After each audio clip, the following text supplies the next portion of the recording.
The impact of this budget will be far-reaching. The Premier has already given some hints, including layoffs, spending cuts, wage rollbacks, and tax changes. Keith Willoughby is a dean with the Edwards School of Business in Saskatoon. Keith, what should we be watching for in tomorrow's provincial budget? Good afternoon.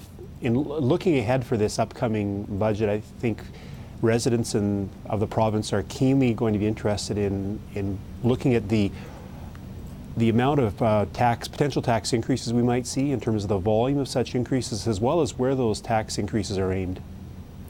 What kind of a message is the Premier sending by coming out with a Facebook video on Monday and dropping some of these hints about what we can expect tomorrow?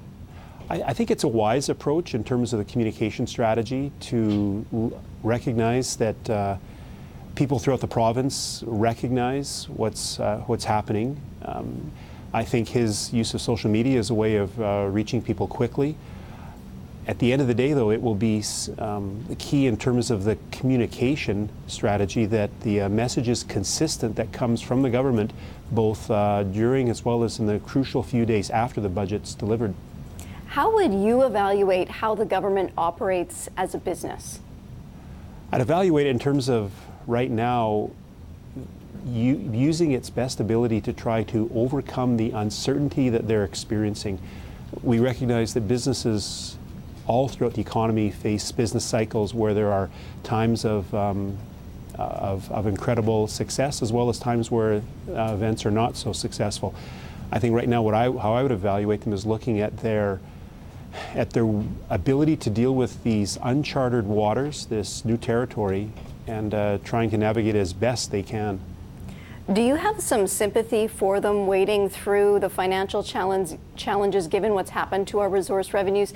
They say there was no way to have predicted that oil would stay so low, for example, for so many years running.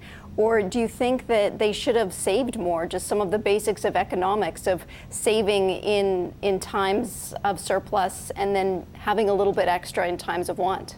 That's a great question. I think it would go yes and no. There's obviously a need within the economy to recognize that through the booms and the busts that we see within economic cycles, that the good experiences that we're having are not necessarily going to continue forever, that there will always be an opportunity for maybe a downturn correction to happen.